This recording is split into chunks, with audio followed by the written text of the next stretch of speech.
Each week until the 2016 election, Road to the White House Rewind brings coverage of presidential races. Next, from 1976, the first debate between incumbent President Gerald Ford and former Georgia Governor Jimmy Carter.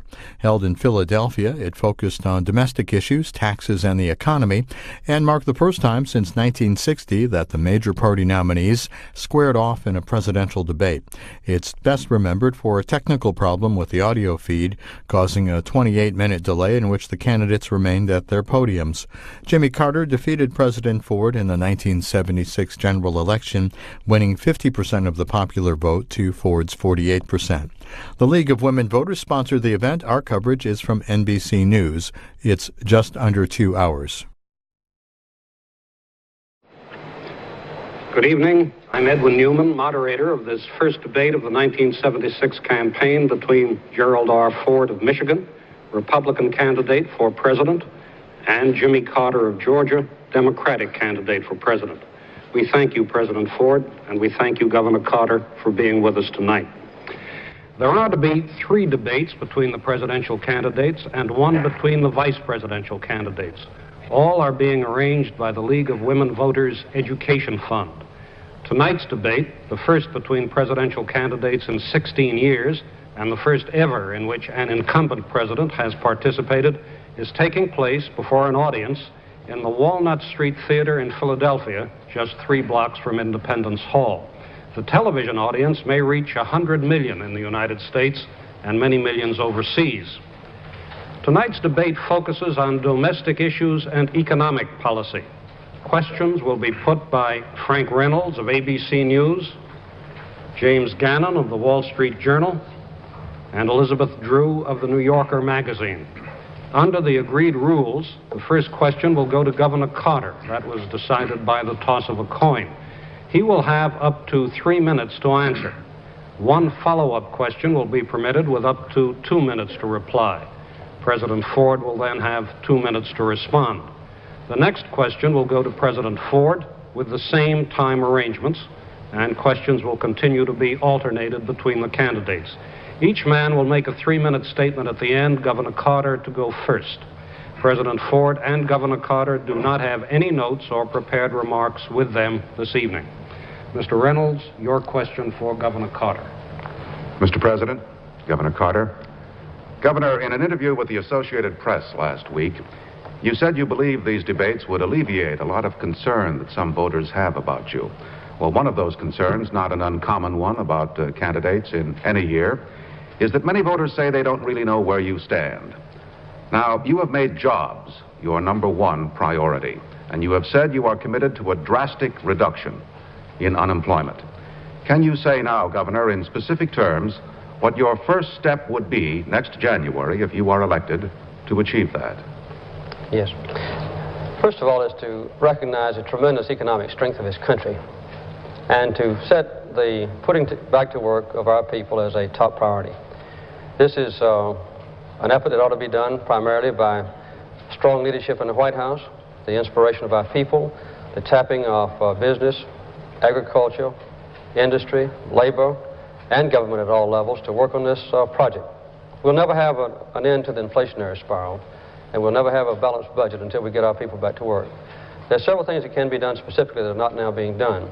First of all, to channel research and development funds into areas that will provide large numbers of jobs.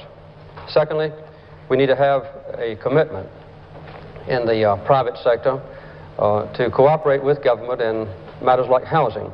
Here, a very small investment of taxpayers' money in the housing field can bring large numbers of extra jobs in the guarantee of mortgage loans, in the putting forward of 202 programs for housing for older people and so forth to cut down the roughly 20% unemployment that now exists in the construction industry. Another thing is to deal with our needs in the central cities, where the unemployment rate is extremely high, sometimes among minority groups, those who don't speak English or who are black, young people, or 40% unemployment. Here, a CCC-type program would be appropriate to channel money into the sharing with private sector and also local and state governments to employ young people who are now out of work. Another very important aspect of our economy would be to increase production in every way possible, to hold down taxes on individuals, and to shift the tax burdens onto those who have avoided paying taxes in the past. These kinds of specific things, none of which are being done now, would be a great help in reducing unemployment. There is an additional factor that needs to be done and covered very, very succinctly, and that is to make sure that we have a good relationship between management, business on the one hand, and labor on the other. In a lot of places where unemployment is very high, we might channel specific targeted job opportunities by paying part of the salary of unemployed people and also sharing with local governments the payment of salaries, which would let us cut down the unemployment rate much lower before we hit the inflationary level. But I believe that by the end of the first 4 years of the next term, we can have the unemployment rate down to 3% adult unemployment, which is about 4 to 4.5% overall, control the inflation rate, and have a balanced growth of about 4 to 6%, around 5%, which would give us a balanced budget. Governor, in the event you are successful and you do achieve a drastic drop in unemployment, that is likely to create additional pressure on prices. How willing are you to consider an incomes policy? In other words, wage and price controls. Well, we now have such a low utilization of our productive capacity, about 73%. I think it's about the lowest since the Great Depression years, and such a high unemployment rate now, 7.9%, that we have a long way to go in getting people to work before we have the inflationary pressures. And I think this would be easy to accomplish, to get jobs down without having the strong inflationary pressures that would be necessary. I would not favor the payment of a given fixed income to people unless they are not able to work. But with tax incentives for the low-income groups, we could build up their income levels above the poverty level and not make welfare more profitable than work. Mr. President, your response? I don't believe that Mr. Carter has been any more specific in this case than he has been on many other instances. I noticed particularly that he didn't endorse the Humphrey Hawkins bill, which he has on occasions, and which is included as a part of the Democratic platform. That legislation allegedly would help our unemployment, but we all know that it would have controlled our economy. It would have added $10 to $30 billion each year in additional expenditures by the federal government. It would have called for export controls on agricultural products. In my judgment, the best way to get jobs is to expand the private sector, where 5 out of 6 jobs today exist in our economy. We can do that by reducing federal taxes, as I proposed about a year ago when I called for a tax reduction of $28 billion. 3/4 of it to go to private taxpayers and 1/4 to the business sector. We could add to jobs in the major metropolitan areas by a proposal that I recommended that would give tax incentives to business to move into the inner city and to expand or to build new plants so that they would take a plant or expand a plant where people are, and people are currently unemployed. We could also help our youth with some of the proposals that would give to young people an opportunity to work and learn at the same time, just like we give money to young people who are going to college. Those are the kind of specifics that I think we have to discuss on these debates. And these are the kind of programs that I'll talk about on my time. Mr. Gannon, your question to President Ford. Mr. President, I would like to continue for a moment on this question of taxes, which you have just raised.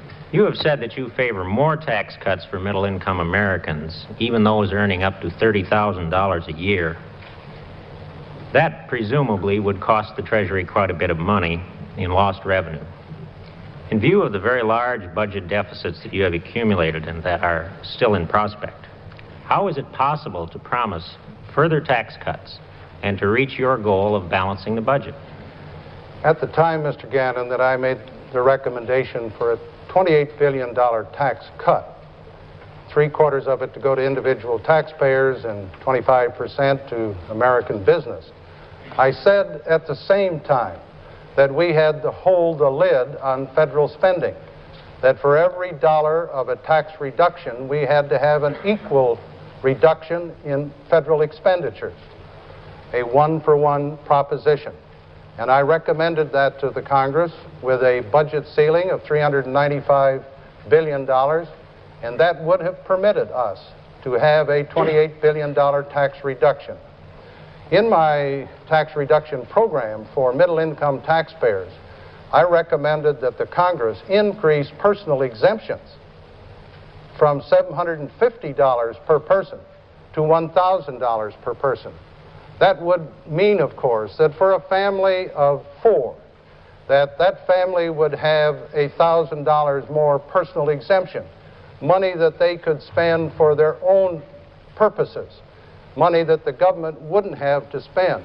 But if we keep the lid on federal spending, which I think we can with the help of the Congress, we can justify fully a $28 billion tax reduction. In the budget that I submitted to the Congress in January of this year, I recommended a 50% cutback in the rate of growth of federal spending. For the last 10 years, the budget of the United States has grown from about 11% per year. We can't afford that kind of growth in federal spending. And in the budget that I recommended, we cut it in half, a growth rate of 5 to 5.5%. With that kind of limitation on federal spending, we can fully justify the tax reductions that I have proposed. And it seems to me, with the stimulant of more money in the hands of the taxpayer, and with more money in the hands of business to expand, to modernize, to provide more jobs, our economy will be stimulated so that we'll get more revenue and we'll have a more prosperous economy. Mr. President, to follow up a moment, the Congress has passed a tax bill, which is before you now, which did not meet exactly the sort of outline that you requested. What is your intention on that bill, since it doesn't meet your requirements? Do you plan to sign that bill? That tax bill does not entirely meet the criteria that I established. I think the Congress should have added another $10 billion reduction in personal income taxes, including the increase of personal exemptions from $750 to $1,000. And Congress could have done that if the budget committees of the Congress and the Congress as a whole had not increased the spending that I recommended in the budget. I'm sure you know that in the resolutions passed by the Congress, they have added about $17 billion in more spending by the Congress over the budget that I recommended. So I would prefer in that tax bill to have an additional tax cut and a further limitation on federal spending. Now, this tax bill that hasn't reached the White House yet, but is expected in a day or two, it's about 1,500 pages. It has some good provisions in it. It has left out some that I have recommended, unfortunately. On the other hand, when you have a bill of that magnitude, with those many provisions, a president has to sit and decide if there's more good than bad. And from the analysis that I've made so far, it seems to me that that tax bill does justify my signature and my approval. Governor Carter, your response? Well, Mr. Ford is changing considerably his previous philosophy. The present tax structure is a disgrace to this country. It's just a welfare program for the rich. As a matter of fact, 25% of the total tax deductions go for only 1% of the richest people in this country. And over 50% of the tax credits go for the 14% of the richest people in this country. When Mr. Ford first became president in August of 1974, the first thing he did in October was to ask for a $4.7 billion increase in taxes on our people in the midst of the heaviest recession since the Great Depression of the 1940s. In January of 1975, he asked for a tax change, a $5.6 billion increase on low and middle income private individuals, a $6.5 billion decrease on the corporations and the special interests. In December of 1975, he vetoed the roughly $18 to $20 billion tax reduction bill that had been passed by the Congress. And then he came back later on in January of this year, and he did advocate a $10 billion tax reduction, but it would be offset by a $6 billion increase this coming January in deductions for Social Security payments and for unemployment compensation. The whole philosophy of the Republican Party, including my opponent, has been to pile on taxes on low-income people to take them off on the corporations. As a matter of fact, since the late 60s, when Mr. Nixon took office, we've had a reduction in the percentage of taxes paid by corporations from 30% down to about 20%. We've had an increase in taxes paid by individuals, payroll taxes, from 14% up to 20%. And this is what the Republicans have done to us. And this is why tax reform is so important. Mrs. Drew, your question to Governor Carter. Governor Carter, you've proposed a number of new or enlarged programs, including jobs, health, welfare reform, child care, aid to education, aid to cities, changes in Social Security, housing subsidies. You've also said that you want to balance the budget by the end of your first term. Now, you haven't put a price tag on those programs, but even if we price them conservatively, and we count for full employment by the end of your first term, and we count for the economic growth that would occur during that period, there still isn't enough money to pay for those programs and balance the budget by any estimates that I've been able to see. So, in that case, what would give? Well, as a matter of fact, there is. If we assume a rate of growth of our economy equivalent to what it was during President Johnson, President Kennedy, even before the Vietnamese War, and if we assume that at the end of the 4-year period we can cut our unemployment rate down to 4 to 4.5%, under those circumstances, even assuming no elimination of unnecessary programs and assuming an increase in the allotment of money to finance programs increasing as the inflation rate does, my economic projections, I think confirmed by the House and the Senate committees, have been with a $60 billion extra amount of money that can be spent in fiscal year 81, which will be the last year of this next term. Within that $60 billion increase, they would be fit the programs that I promised the American people. I might say, too, that if we see that these goals cannot be reached, and I believe they are reasonable goals, then I would cut back on the rate of implementation of new programs in order to accommodate a balanced budget by fiscal year 81, which is the last year of the next term. I believe that we ought to have a balanced budget during normal economic circumstances. And these projections have been very carefully made. I stand behind them. And if they should be in error slightly on the downside, then I'll phase in the programs that we've advocated more slowly.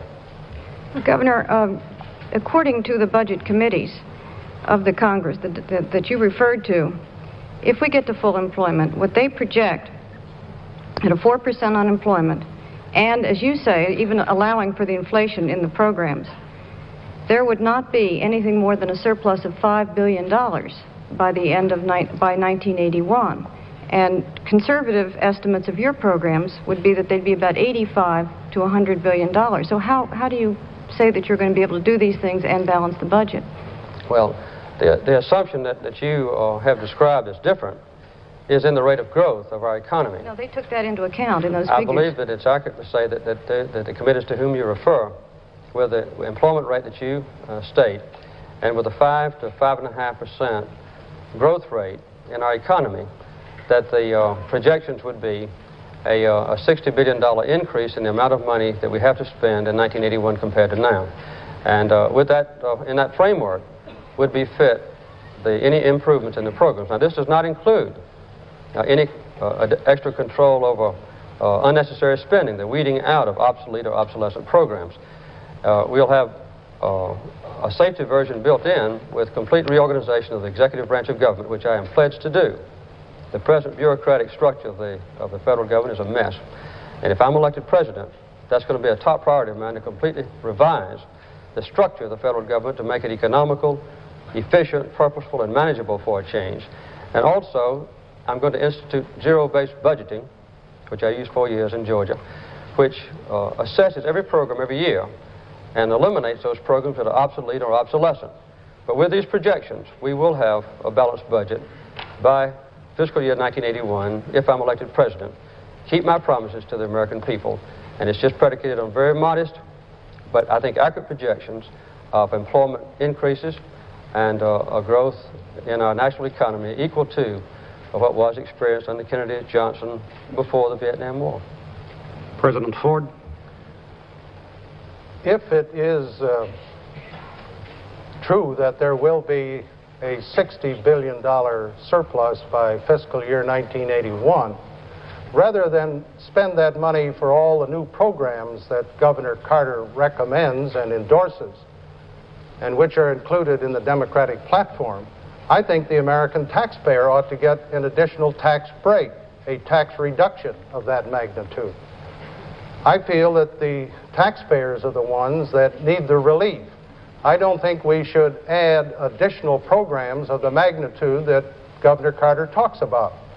It seems to me that our tax structure today has rates that are too high. But I am very glad to point out that since 1969, during a Republican administration, we have had 10 million people taken off of the tax rolls at the lower end of the taxpayer area. And at the same time, assuming that I sign the tax bill that was mentioned by Mr. Gannon, we will, in the last two tax bills, have increased the minimum tax on all wealthy taxpayers. And I believe that by eliminating 10 million taxpayers in the last 8 years, and by putting a heavier tax burden on those in the higher tax brackets, plus the other actions that have been taken, we can give taxpayers adequate tax relief. Now, it seems to me that as we look at the recommendations of the budget committees and our own projections, there isn't going to be any $60 billion dividend. I've heard of those dividends in the past. It always happens. We expected one at the time of the Vietnam War, but it was used up before we ever ended the war, and taxpayers never got the adequate relief they deserved. Mr. Reynolds. Mr. President, when you came into office, you spoke very eloquently of the need for a time for healing. And very early in your administration, you went out to Chicago and you proposed a program of case-by-case pardons for draft resistors to restore them to full citizenship. Some 14,000 young men took advantage of your offer, but another 90,000 did not. In granting the pardon to former President Nixon, sir, part of your rationale was to put Watergate behind us, to, if I may quote you again, truly end our long national nightmare.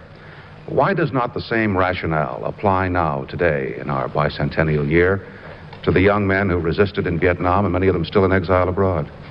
The amnesty program that I recommended in Chicago in September of 1974 would give to all draft evaders and military deserters the opportunity to earn their good record back. About 14 to 15,000 did take advantage of that program. We gave them ample time. I am against an across-the-board pardon of draft evaders or military deserters. Now, in the case of Mr. Nixon, the reason the pardon was given was that when I took office, this country was in a very, very divided condition. There was hatred, there was divisiveness, people had lost faith in their government in many, many respects. Mr. Nixon resigned, and I became president. It seemed to me that if I was to adequately and effectively handle the problems of high inflation, a growing recession, the involvement of the United States still in Vietnam, that I had to give 100% of my time to those two major problems. Mr. Nixon resigned. That is disgrace. The first president out of 38 that ever resigned from public office under pressure. So when you look at the penalty that he paid, and when you analyze the requirements that I had to spend all of my time working on the economy, which was in trouble, that I inherited, working on our problems in Southeast Asia, which were still plaguing us, it seemed to me that Mr. Nixon had been penalized enough by his resignation in disgrace, and the need and necessity for me to concentrate on the problems of the country fully justified the action that I took. Well, I take it then, sir, that you do not believe that that you are going to reconsider and think about those 90,000 who are still abroad. Have they not been penalized enough? Many of them have been there for years. Well, Mr. Carter has indicated that he would give a blanket pardon to all draft evaders. I do not agree with that point of view. I gave, in September of 1974, an opportunity for all draft evaders, all deserters, to come in voluntarily, clear their records by earning an opportunity to restore their good citizenship. I think we gave them a good opportunity. I don't think we should go any further. Governor Carter? Well, I think it's very difficult for President Ford to explain the difference between the pardon of President Nixon and his attitude toward those who violated the draft laws. As a matter of fact, I don't advocate amnesty. I advocate pardon. There's a difference, in my opinion, and in accordance with the ruling of the Supreme Court and according to the definition in the dictionary. Amnesty means that what you did was right. Pardon means that what you did, whether it's right or wrong, you're forgiven for it. And I do advocate a pardon for draft evaders. I think it's accurate to say that in 2 years ago when Mr. Ford put in this amnesty, that 3 times as many deserters were excused as were the ones who evaded the draft. But I think that now is the time to heal our country after the Vietnam War. And I think that what the people are concerned about is not the pardon or the amnesty of those who evaded the draft, but whether or not our crime system is fair. We've got a sharp distinction drawn between white-collar crime. The big shots who are rich, who are influential, very seldom go to jail. Those who are poor and who have no influence quite often are the ones who are punished. And the whole subject of crime is one that concerns our people very much. And I believe that the fairness of it is what is a major problem that addresses our leader. And this is something that hasn't been addressed adequately by this administration. But I hope to have a complete responsibility on my shoulders to help bring about a fair criminal justice system, and also to bring about an end to the divisiveness that has occurred in our country as a result of the Vietnam War.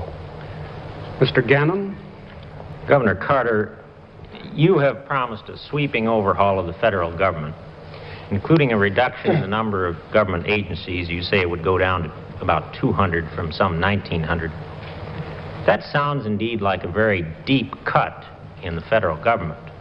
But isn't it a fact that you're not really talking about fewer federal employees or less government spending, but rather that you are talking about reshaping the federal government, not making it smaller? Well, I've been through this before, Mr. Gannon, as the governor of Georgia. When I took over, we had a bureaucratic mess like we have in Washington now. And we had 300 agencies, departments, bureaus, commissions, some fully budgeted, some not, but all having responsibility to carry out that was in conflict.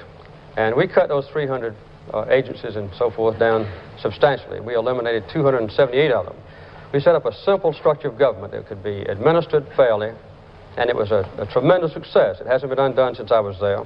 It resulted also in an ability to reshape our court system, our prison system, our education system, our mental health programs, and a clear assignment of responsibility and authority, and also to have our people once again understand and control our government. I intend to do the same thing if I'm elected president. When I get to Washington, coming in as an outsider, one of the major responsibilities that I will have on my shoulder is a complete reorganization of the executive branch of government. We now have a greatly expanded White House staff. When Mr. Nixon went in office, for instance, we had $3.5 million spent on the White House and its staff. That has escalated now to $16.5 million in the last Republican administration. This needs to be changed. We need to put the responsibilities back on the cabinet members. We also need to have a great reduction in agencies and programs. For instance, we now have, in the health area, 302 different programs administered by 11 major departments and agencies, 60 other advisory commissions responsible for this. Medicaid's in one agency, Medicare's in a different one, the check on the quality of health care is in a different one. None of them are responsible for health care itself. This makes it almost impossible for us to have a good health program. We have just advocated this past week a consolidation of the responsibilities for energy. Our country now has no comprehensive energy program or policy. We have 20 different agencies in the federal government responsible for the production, the regulation, the information about energy, the conservation of energy, spread all over government. This is a gross waste of money. So tough, competent management of government, giving us a simple, efficient, purposeful, and manageable government would be a great step forward. And if I'm elected, and I intend to be, then it's going to be done. Well, I'd like to press my question on the number of federal employees, whether you would really plan to reduce the overall number or merely put them in different departments and relabel them. In your energy plan, you consolidate a number of agencies into one, or you would, but does that really change the overall? I can't say for sure that we would have fewer federal employees when I go out of office than when I come in. It took me about 3 years to completely reorganize the Georgia government. The last year I was in office, our budget was actually less than it was a year before, which showed a great improvement. Also, we had a 2% increase in the number of employees last year.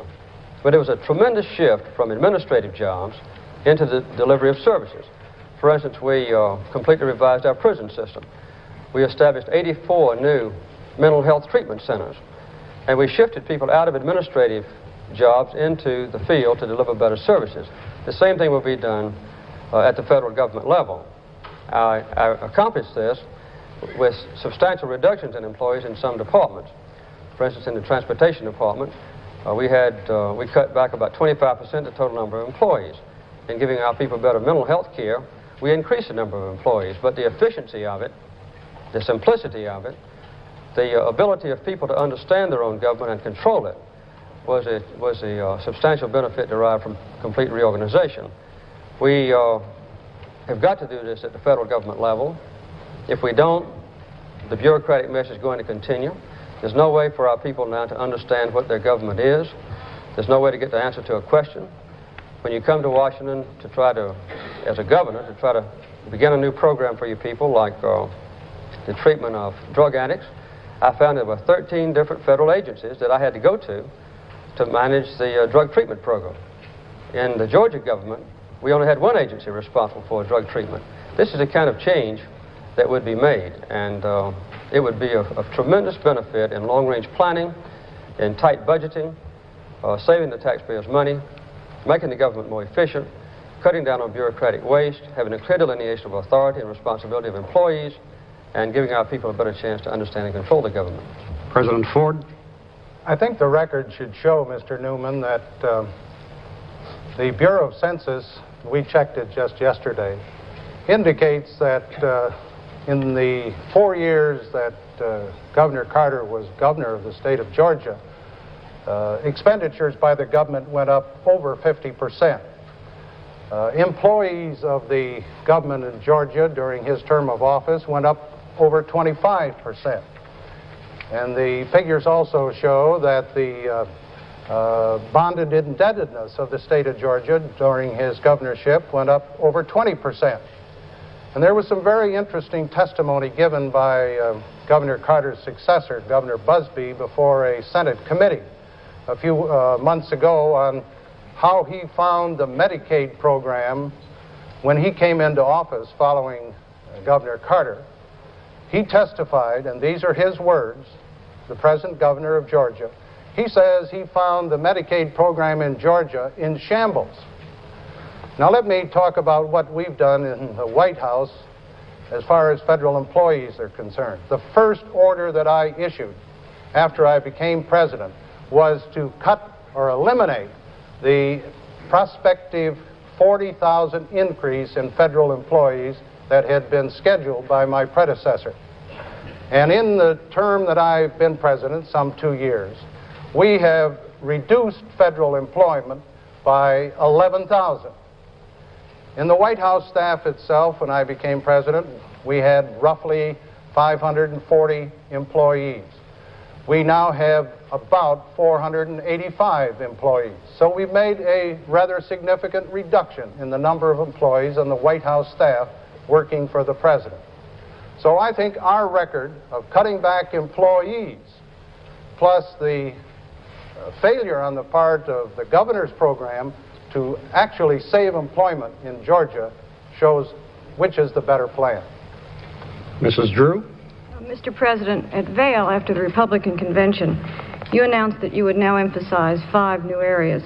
Among those were jobs and housing and health, and improved recreational facilities for Americans, and you also added crime. You also mentioned education.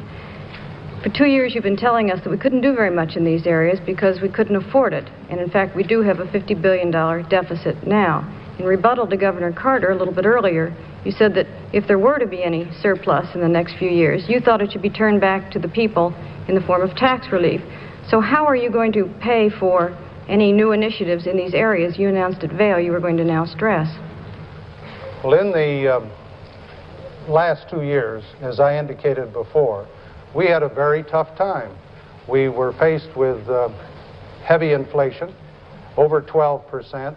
We were faced with substantial unemployment. But in the last 24 months, we've turned the economy around and we've brought inflation down to under 6%. And we have reduced the, we have added employment of about 4 million in the last 17 months to the point where we have 88 million people working in America today, the most in the history of the country. The net result is we are going to have some improvement in our receipts, and I think we'll have some decrease in our disbursements. We expect to have a lower deficit in fiscal year 1978. We feel that with this improvement in the economy, we feel with more receipts and fewer disbursements, we can, in a moderate way, increase, as I recommended, over the next 10 years, a new parks program that would cost $1.5 billion, doubling our national park system. We have recommended that in the housing program, we can reduce down payments and moderate monthly payments, but that doesn't cost any more as far as the federal treasury is concerned. We believe that we can do a better job in the area of crime, but that requires tougher sentencing, mandatory certain prison sentences for those who violate our criminal laws. We believe that you can revise the federal criminal code, which has not been revised in a good many years. That doesn't cost any more money. We believe that you can do something more effectively with a moderate increase in money in the drug abuse program. We feel that in education, we can have a slight increase, not a major increase. It's my understanding that Governor Carter has indicated that he approves of a $30 billion expenditure by the federal government as far as education is concerned. At the present time, we're spending roughly $3.5 billion. I don't know where that money would come from. But as we look at the quality of life programs, jobs, health, education, crime, recreation, we feel that as we move forward with a healthier economy, we can absorb the small necessary costs that will be required.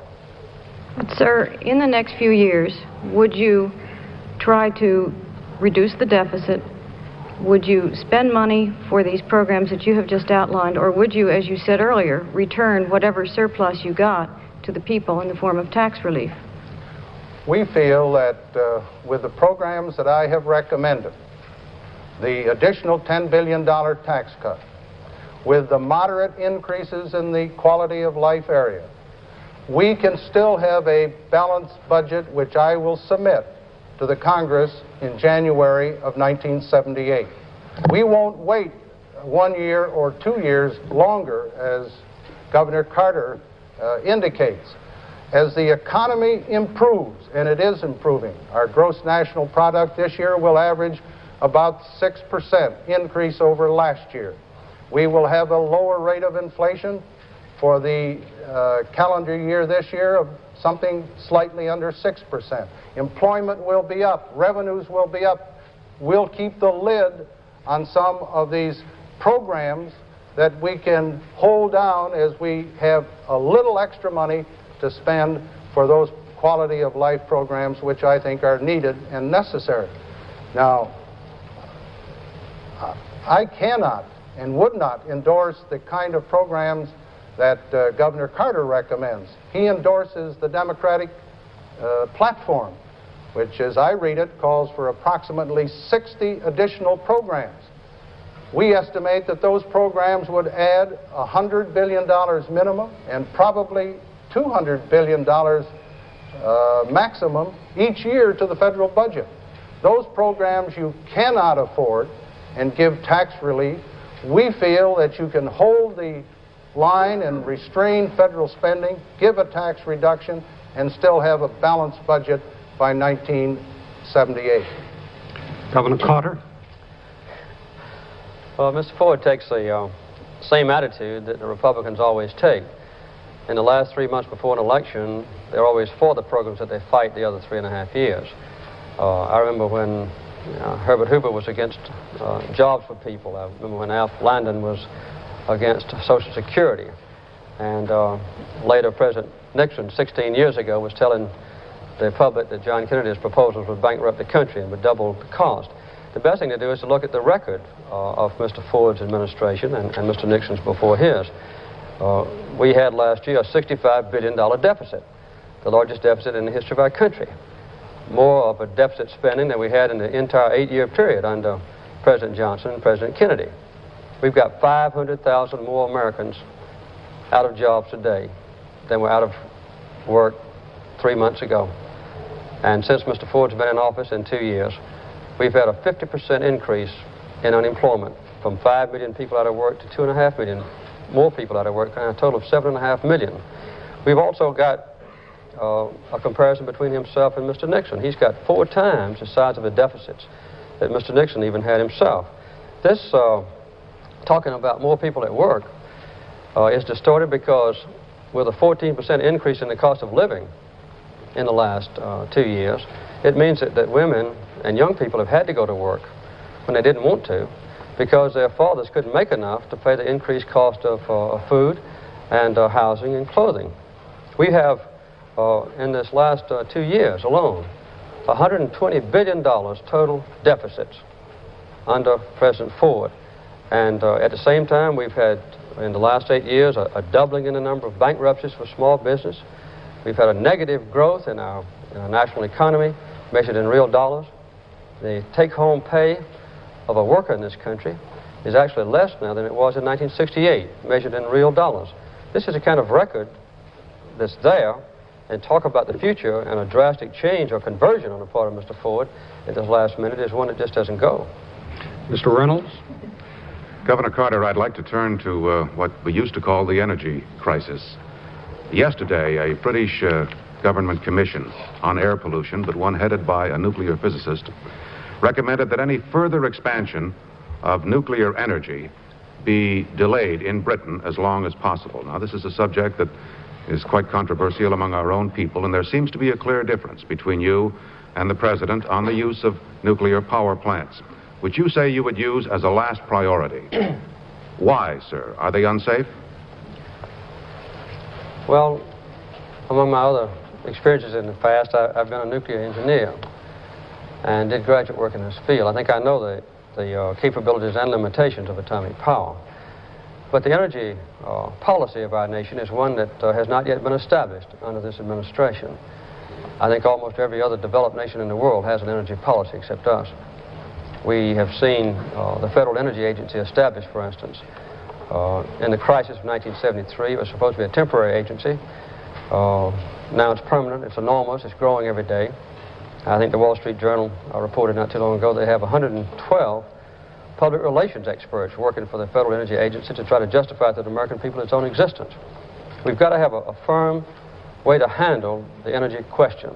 The reorganization proposal that I put forward is one first step. In addition to that, we need to have a realization that we've got about 35 years worth of oil left in the whole world. We're going to run out of oil. When Mr. Nixon made his famous speech on Operation Independence, we were importing about 35% of our oil. Now we've increased that amount 25%. We now import about 44% of our oil. We need to shift from oil to coal. We need to concentrate our research and development effort on coal burning and extraction that's safe for miners, that also is clean burning. We need to shift very strongly toward solar energy and have strict conservation measures. And then as a last resort only, continue to use atomic power. I would certainly not cut out atomic power altogether. We can't afford to give up that opportunity until later. But to the extent that we continue to use atomic power, I would be responsible as president to make sure that the safety precautions were initiated and maintained. For instance, some that have been forgotten. We need to have the reactor core below ground level, the entire power plant that uses atomic power tightly sealed and a heavy vacuum maintained. There ought to be a standardized design. There ought to be a full-time atomic energy specialist, independent of the power company, in the control room full-time, 24 hours a day, to shut down the plant if an abnormality develops. These kinds of procedures, along with evacuation procedures, adequate insurance, ought to be initiated. So, shift from oil to coal, emphasize research and development on coal use, and also on solar power. Strict conservation measures, not yield every time that the special interest group put pressure on the president like this administration has done, and use atomic energy only as a last resort with the strictest possible safety precautions. That's the best overall energy policy in the brief time we have to discuss it. Well, Governor, on that same subject, would you require mandatory conservation efforts to try to conserve fuel? Yes, I would. Some of the things that can be done about this is a change in the rate structure of electric power companies. We now encourage people to waste electricity. And by giving the lowest rates to the biggest users, we don't do anything to cut down on peak load requirements. We don't have an adequate requirement for the insulation of homes, for the efficiency of automobiles. And whenever the automobile manufacturers come forward and say they can't meet the limits that the Congress has put forward, this Republican administration has delayed the implementation date. In addition to that, we ought to have a shift to the use of coal, particularly in the Appalachian regions, where the coal is located, a lot of very high quality, low carbon coal, low sulfur coal is there. It's where our employment is needed. This would help a great deal. So, mandatory conservation measures, yes. Encouragement by the president for people to voluntarily conserve, yes. And also the private sector ought to be encouraged to bring forward to the public the benefits from efficiency. One bank in Washington, for instance, gives lower interest loans for people who adequately insulate their homes or who buy efficient automobiles. And some major manufacturing companies, like Dow Chemical, have, through very effective efficiency mechanisms, cut down the use of energy by as much as 40% with the same out product. These kind of things ought to be done. They ought to be encouraged and supported, and even required by the government, yes. President Ford? Governor Carter skims over a very serious and a very broad subject. In January of 1975, I submitted to the Congress and to the American people the first comprehensive energy program recommended by any president. It called for an increase in the production of energy in the United States. It called for conservation measures so that we would save the energy that we have. If you're going to increase domestic oil and gas production, and we have to, you have to give to those producers an opportunity to develop their land or their wells. I recommended to the Congress that we should increase coal production in this country from 600 million tons a year to 1,200,000,000 tons by 1985. In order to do that, we have to improve our extraction of coal from the ground. We have to improve our utilization of coal, make it more efficient, make it cleaner. In addition, we have to expand our research and development. In my program for energy independence, we have increased, for example, solar energy research from about $84 million a year to about $120 million a year. We're going as fast as the experts say we should.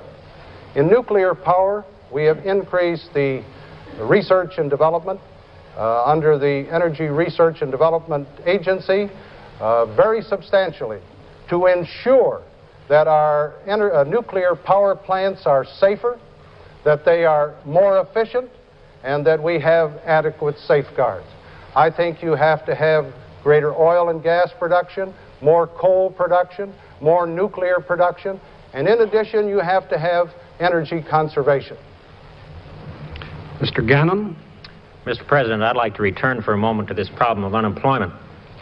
You have vetoed or threatened to veto a number of jobs bills passed or in development in the Democratic Congress, Democratic-controlled Congress. Yet at the same time, the government is paying out, I think it is $17 billion, perhaps $20 billion a year in unemployment compensation caused by the high unemployment. Why do you think it is better to pay out unemployment compensation to idle people than to put them to work in public service jobs? The bills that I vetoed, the one for an additional $6 billion, was not a bill that would have solved our unemployment problems. Even the proponents of it admitted that no more than 400,000 jobs would be made available. Our analysis indicates that something in the magnitude of about 150 to 200,000 jobs would be made available. Each one of those jobs would have cost the taxpayer $25,000. In addition, the jobs would not be available right now. They would not have materialized for about 9 to 18 months. The immediate problem we have is to stimulate our economy now so that we can get rid of unemployment. What we have done is to hold the lid on spending in an effort to reduce the rate of inflation. And we have proven, I think, very conclusively that you can reduce the rate of inflation and increase jobs. For example, as I have said, we have added some 4 million jobs in the last 17 months. We have now employed 88 million people in America, the largest number in the history of the United States. We've added 500,000 jobs in the last 2 months. Inflation is the quickest way to destroy jobs. And by holding the lid on federal spending, we have been able to do a good job, an affirmative job in inflation, and as a result have added to the jobs in this country.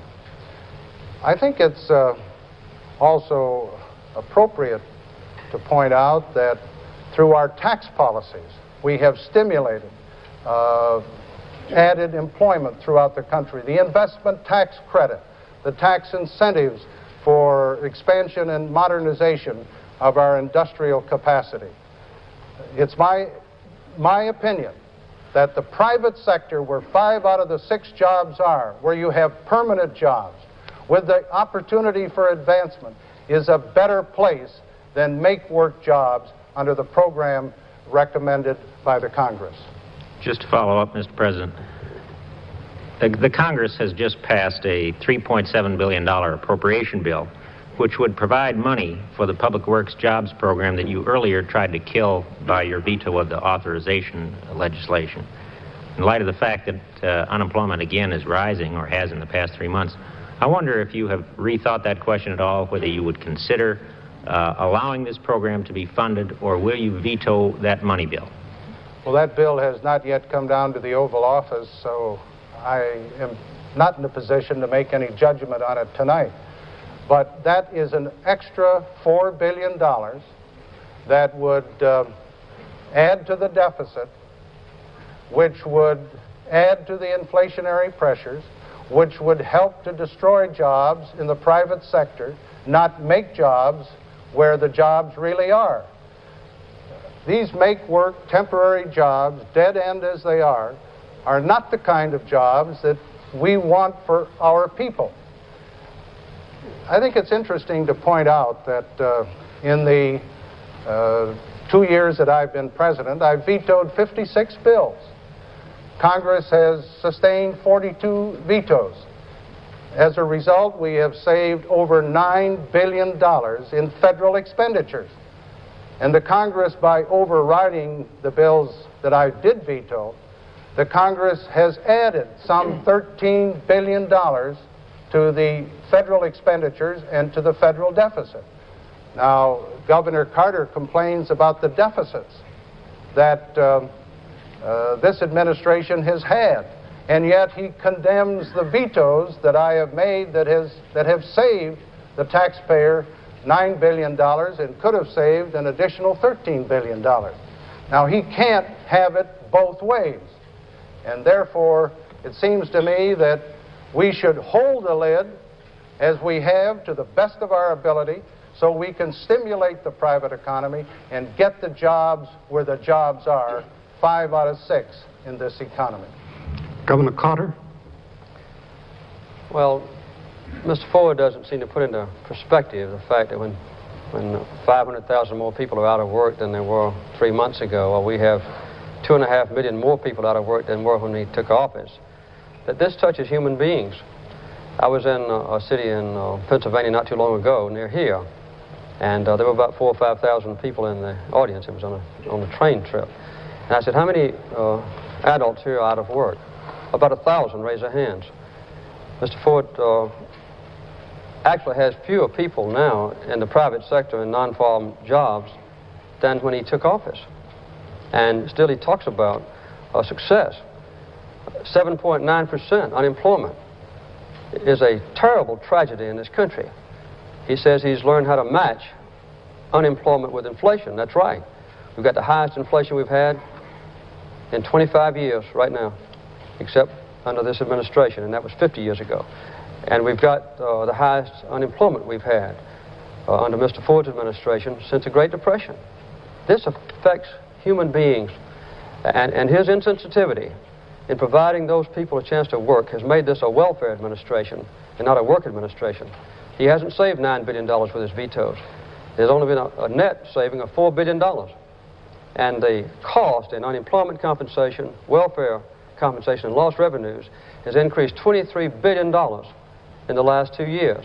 This is a typical attitude that really causes havoc in people's lives, and then it's covered over by saying that our country is naturally got a 6% unemployment rate or a 7% unemployment rate and a 6% inflation.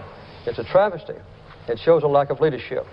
And we've never had a president since the war between the states that vetoed more bills. Mr. Ford has vetoed 4 times as many bills as Mr. Nixon per year, and 11 of them have been overridden. One of his bills that was overridden, he only got 1 vote in the Senate and 7 votes in the House from Republicans. So this shows a breakdown in leadership. Under the rules, I must stop you there. Mrs. Drew? Governor Carter, I'd like to come back to the subject of taxes. You have said that you want to cut taxes for the middle and lower income groups. Right. But unless you're willing to do such things as reduce the itemized deductions for charitable contributions or home mortgage payments or interest or taxes or capital gains, you can't really raise sufficient revenue to provide an overall tax cut of any size. So how are you going to provide that tax relief that you're talking about? Now we have such a grossly unbalanced tax system, it is a disgrace. Of all the tax benefits now, 25% of them go to the 1% of the richest people in this country. Over 50%, 53 to be exact, percent of the tax benefits go to the 14% richest people in this country. And we've had a 50% increase in payroll deductions since Mr. Nixon went in office 8 years ago.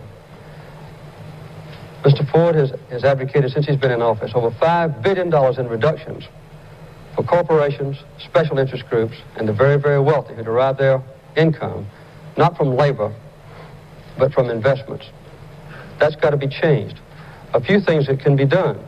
We have now a deferral system so that the multinational corporations who invest overseas, if they make $1 million in profits overseas, they don't have to pay any of their taxes unless they bring their money back into this country. When they don't pay their taxes, the average American pays the taxes for them. Not only that, but it robs this country of jobs, because instead of coming back with that $1 million and creating a shoe factory, say in New Hampshire, Vermont, if the company takes the money down to Italy and builds a shoe factory, they don't have to pay any taxes on the money. Another thing is a system called DISC, which was originally designed, proposed by Mr. Nixon, to encourage exports. This permits a company to create a dummy corporation to export their products and then not to pay the full amount of taxes on them. This cost our government about $1.4 billion a year. And when those rich corporations don't pay that tax, the average American taxpayer pays it for them. Another one that's very important is the business deductions. Jet airplanes, first-class travel, the $50 martini lunch. The average working person can't take advantage of that, but the wealthier people can. Another system is where a dentist can invest money in, say, raising cattle, and can put in $100,000 of his own money, borrow $900,000, that makes $1 million, and mark off a great amount of loss through that procedure. There was one example, for instance, where somebody produced pornographic movies. They put in $30,000 of their own money and got $120,000 in tax savings. Well, these special kinds of programs have robbed the average taxpayer and have benefited those who are powerful and who can employ lobbyists and who can have the CPAs and the lawyers to help them benefit from the roughly 8,000 pages of the tax code. The average American person can't do it. You can't hire lobbyists out of unemployment compensation checks. Governor, to follow up on your answer, in order for any kind of tax relief to really be felt by the middle and lower income people, yes, you need about, according to congressional committees on this, you need about $10 billion. Now, you listed some things. The deferral on foreign income is estimated, I would save about $500 million. DISC, you said, was $1.4 billion. The estimate of the outside, if you eliminated all tax shelters, is $5 billion. So where else would you raise the revenue to provide this tax relief? Would you, in fact, do away with all business deductions? And what other kinds of preferences would you do away with? No, I wouldn't do away with all business deductions. I think that would be a very serious mistake. But if you could just do away with the ones that are unfair, you could lower taxes for everyone. I would never do anything that would increase the taxes for those who work for a living or who are presently required to list all their income. What I want to do is not to raise taxes, but to eliminate loopholes. And this is the point of my first statistic that I gave you, that the present tax benefits that have been carved out over a long period of years, 50 years, by sharp tax lawyers and by lobbyists, have benefited just the rich. These programs that I described to you earlier, the tax deferrals for overseas, the DISC, and the tax shelters, they only apply to people in the $50,000 a year bracket or up. And I think this is the best way to approach it, is to make sure that everybody pays taxes on the income that they earn, and make sure that you take whatever savings there is from the higher income levels and give it to the low and middle income families. President Ford. Governor Carter's answer tonight does not coincide with the answer that he gave in an interview to the Associated Press a week or so ago. In that interview, Governor Carter indicated that he would raise the taxes on those in the medium or middle income brackets or higher. Now, if you take the medium or middle income taxpayer, that's about $14,000 per person. Governor Carter has indicated publicly in an interview that he would increase the taxes on about 50% of the working people of this country. I think the way to get tax equity in this country is to give tax relief to the middle income people who have an income from roughly $8,000 up to $25,000 or $30,000. They have been shortchanged as we have taken 10 million taxpayers off the tax rolls in the last 8 years, and as we have added to the minimum tax provision to make all people pay more taxes. I believe in tax equity for the middle income taxpayer, increasing the personal exemption. Mr. Carter wants to increase taxes for roughly half of the taxpayers of this country. The governor has also played a little fast and loose with the facts about vetoes. The records show that President Roosevelt vetoed on an average of 55 bills a year. President Truman vetoed on the average, while he was president, about 38 bills a year. I understand that Governor Carter, when he was governor of Georgia, vetoed between 35 and 40 bills a year. My average in 2 years is 26. But in the process of that, we have saved $9 billion. And one final comment, Governor Carter talks about the tax bills and all of the inequities that exist in the present law. I must remind him the Democrats have controlled the Congress for the last 22 years, and they wrote all the tax bills. Mr. Reynolds. I suspect that we could continue on this tax argument for some time, but I'd like to move on to another area. Mr. President, everybody seems to be running against Washington this year. And I'd like to raise two coincidental events and ask you whether you think perhaps this may have a bearing on the attitude throughout the country. The House Ethics Committee has just now ended its investigation of Daniel Shore after several months and many thousands of dollars, trying to find out how he obtained and caused to be published a report of the Congress that probably is the property of the American people. At the same time, the Senate Select Committee on Standards and Conduct has voted not really to begin an investigation of a United States senator because of allegations against him that he may have been receiving corporate funds illegally over a period of years. Do you suppose, sir, that events like this contribute to the feeling in the country that maybe there's something wrong in Washington? And I don't mean just in the executive branch, but throughout the whole government.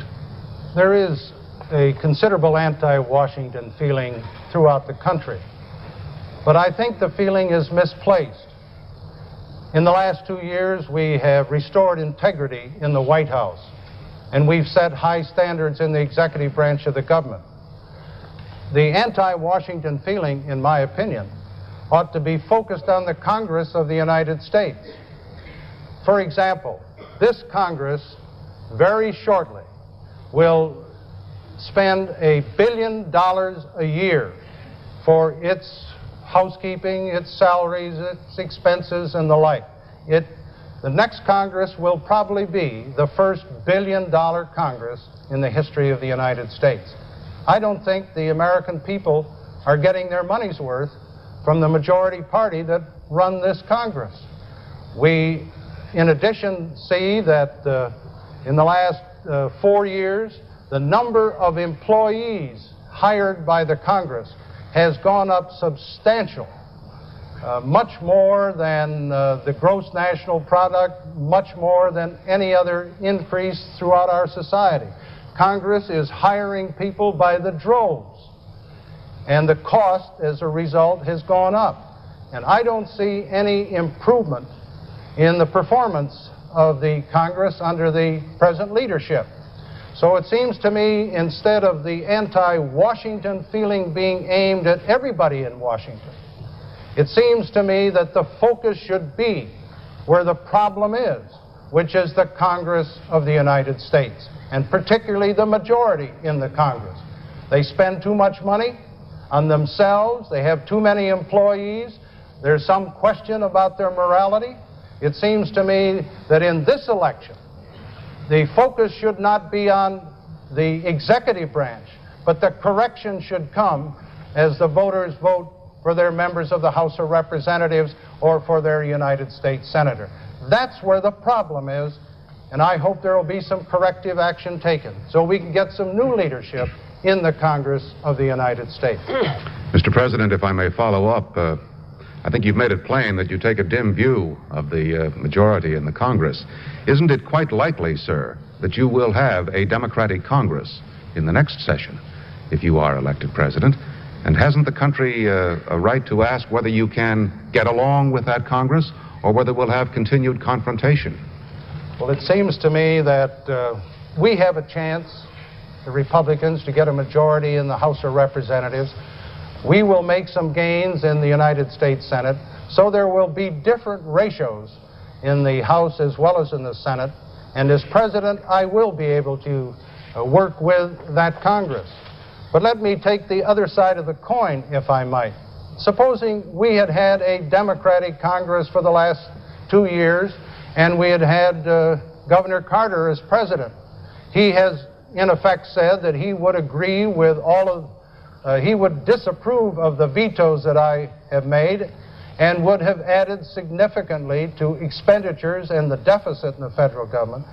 I think it would be contrary to one of the basic concepts in our system of government, a system of checks and balances. We have a Democratic Congress today, and fortunately we've had a Republican president to check their excesses with my vetoes. If we have a Democratic Congress next year and a president who wants to spend an additional $100 billion a year or maybe $200 billion a year with more programs, we will have, in my judgment, greater deficits with more spending, more dangers of inflation. I think the American people want a Republican president to check on any excesses that come out of the next Congress if it is a Democratic Congress. Governor Carter?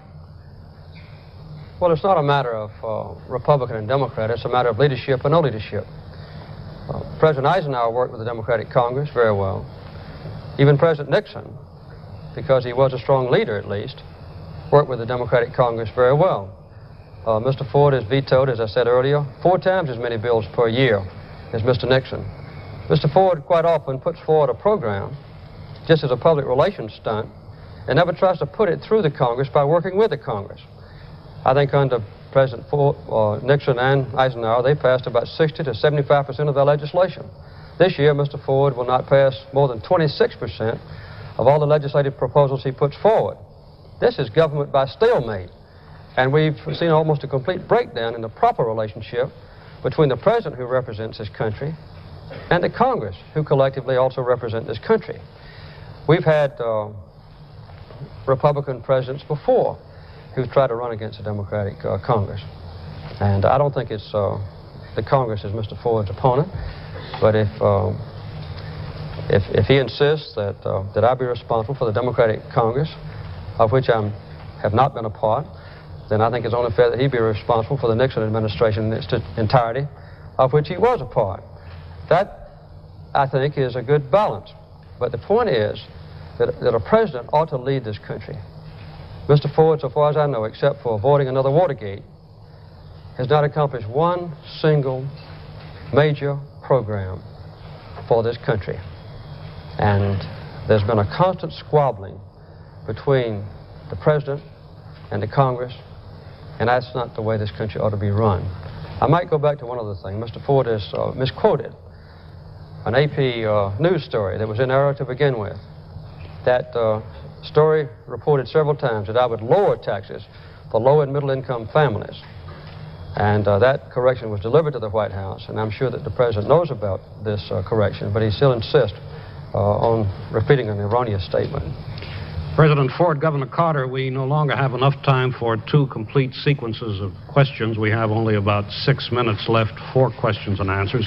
For that reason, we will drop the follow-up questions at this point, but each candidate will still be able to respond to the other's answers.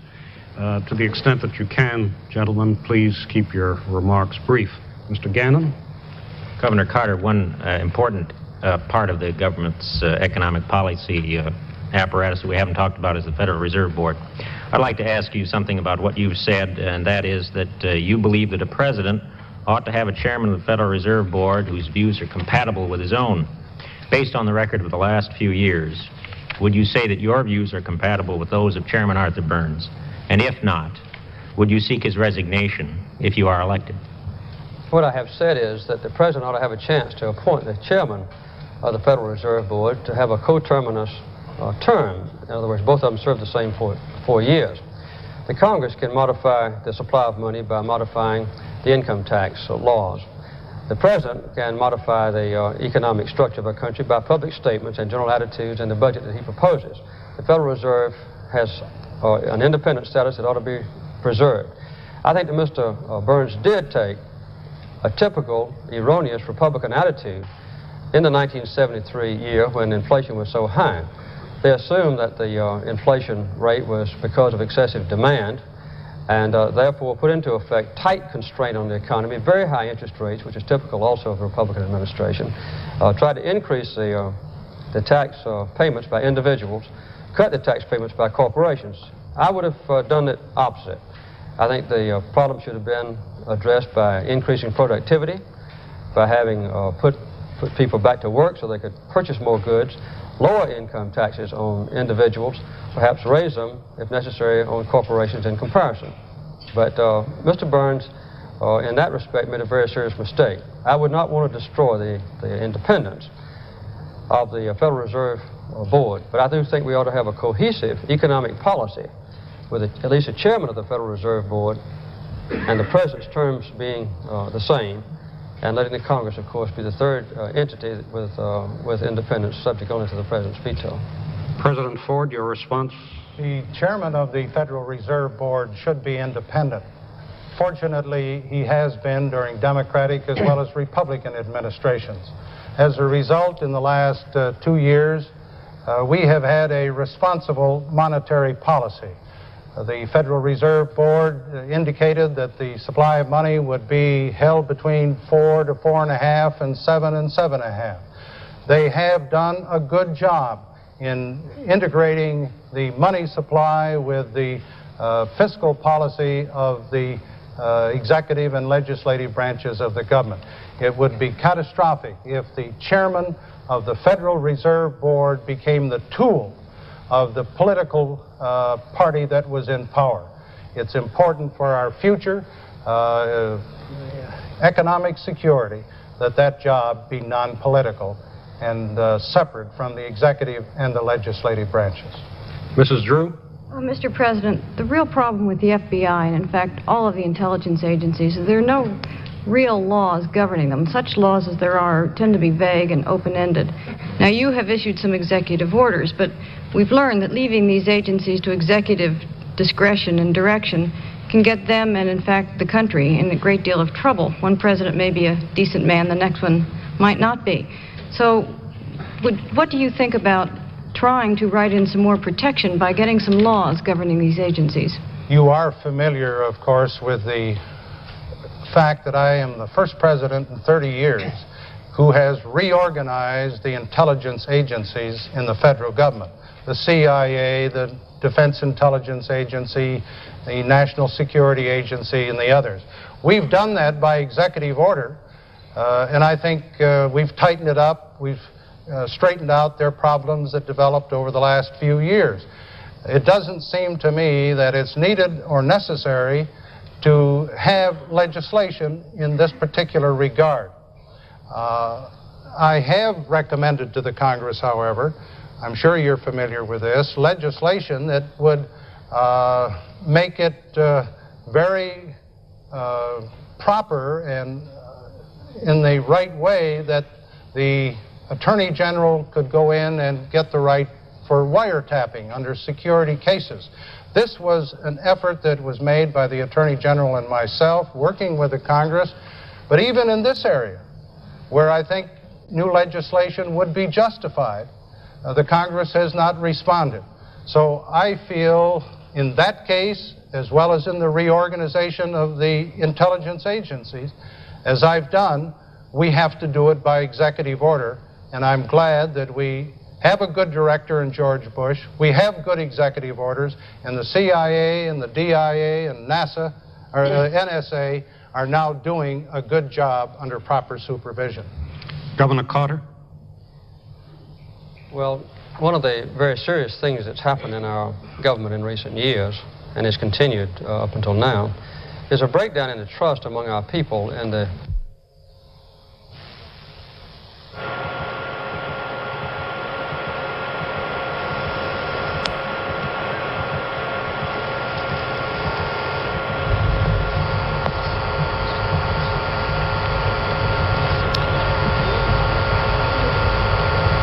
The pool broadcasters from Philadelphia have temporarily lost the audio. It is not a conspiracy against Governor Carter or President Ford, and they will fix it as soon as possible.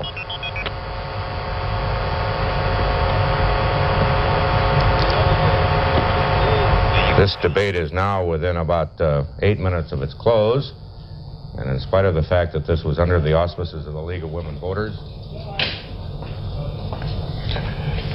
the pool audio from Philadelphia has been lost momentarily. We hope to have it back any minute. We don't know what's happened to it.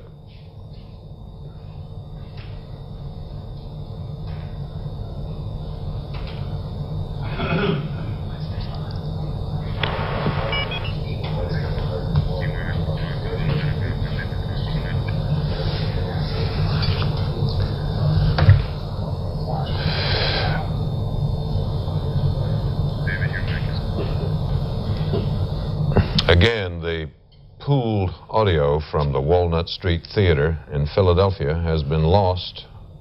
We hope for the moment. We are, needless to say, trying to restore it. Do not know what has happened to it. Both candidates have lost a more or less equal number of their words. I can't hear them either, so I don't know what it is we're not hearing. I think they have stopped because they have been told the sound has been lost. I think they've stopped talking. Whatever happened, we hope to have it fixed shortly.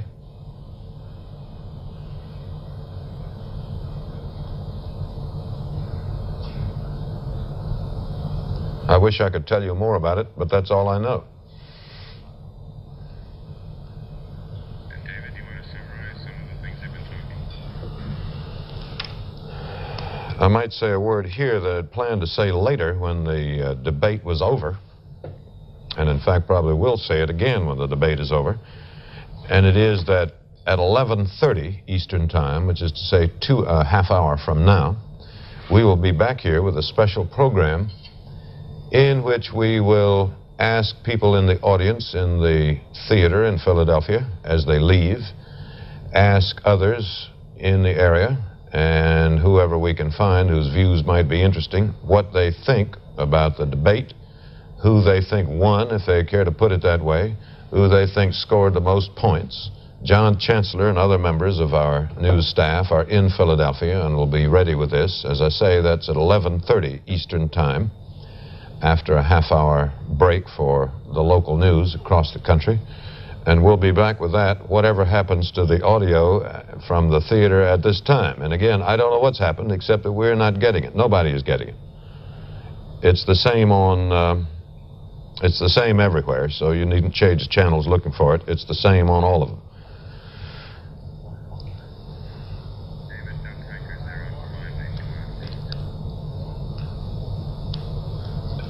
It's still out, right? Doug Kuynker is out. Where is Doug? He is in the lobby just outside of the hall. Doug, you can't tell us what has happened there, can you? David, we don't know what's happened. We're as much surprised by what's going on as you are. They were talking and suddenly they quit. We all jumped up out here too. As you know, this was a pool arrangement, one network responsible, so all we're doing is standing by just the way you are. We expect the debates to go on, of course, immediately that audio is assumed, but what the problem is, how long it's going to take to fix it, whether the debate will have to be canceled or not, we just don't know. We're isolated in a corridor here, and the problem is even not in the theater. The problem, as you know, is in the technical trucks, undoubtedly, outside the auditorium. It's a technical problem.